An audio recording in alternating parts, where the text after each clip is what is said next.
बरगड़ वन्यप्राणी कार्यालय सम्मिलन में विश्व वन्यजंतु दिवस नियारा ढंग से पालित हो जाइछि। एही कार्यक्रम में मुख्य अतिथि भाव बरगड़ जिला वनखंड अधिकारी विक्रम देव पट्टनायक जोग देइथिबा बेले सम्मानित अतिथि भाव सुरेंद्र होता, जोनाल हेड टाटा पावर, नीलमणि दीप, सीडीवीओ अरविंद सामल, ईसीओ भुवनेश्वर जोग देइथिले। आज हमरो विश्व वन्यप्राणी दिवस रे आमे आज विभिन्न वन सुरक्षा समिति एवं इलेक्ट्रिसिटी डिपार्टमेंट एवं वेटरनरी डिपार्टमेंट एवं विभिन्न कर्मकर्ता मानक आम डाकी जो आम सचेतन बार्ता देलु केमी आगामी दिन में आम बरगड़ वनखंड से हाथी सुरक्षा और वन्यप्राणी सुरक्षा करेंगे। ता व्यतीत आम जो मैंने कि उल्लेखनीय कार्य कर आज पेमेंट प्रदान कर पुरस्कृत कराइला और उत्साहित कराइला।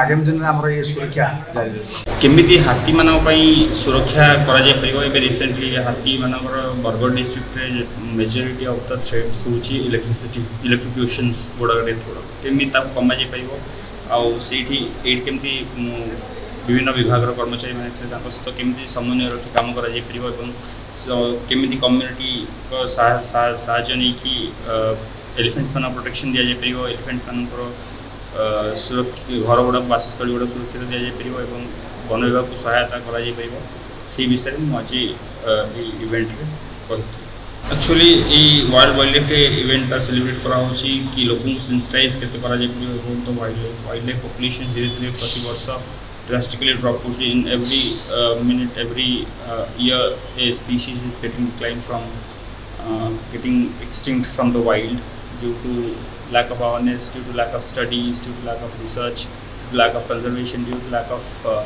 communities involvement for their protection.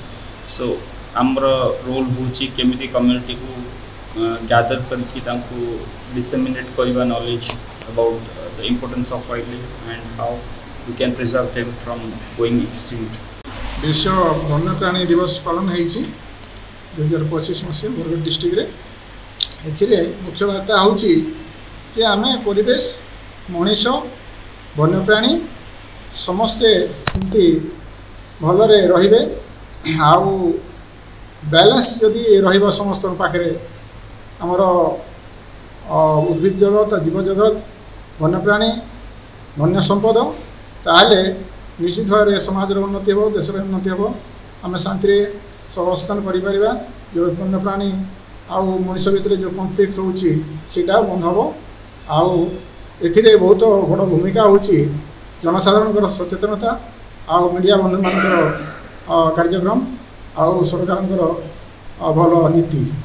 जंगल सुरक्षा जीवन रक्षा, वन्यजंतु बंचिले मनीष सभ्यता बंचिब। सचेतनता अभाव एवं जंगल ध्वंस होगाकू बसिलानी। वन्यजंतु जीवन असुरक्षित, खाद्य अभाव वन्यजंतु गाँ मुहां होउछंती। जंगल अवक्षय जोगु परिवेश और जलवायु परिवर्तन देखा देइछि।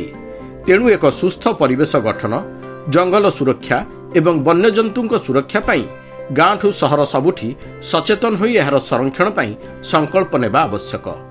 जंगल बंचिले मनीष समाज बंचिब। तेणु गछटिए को जीवनटिए।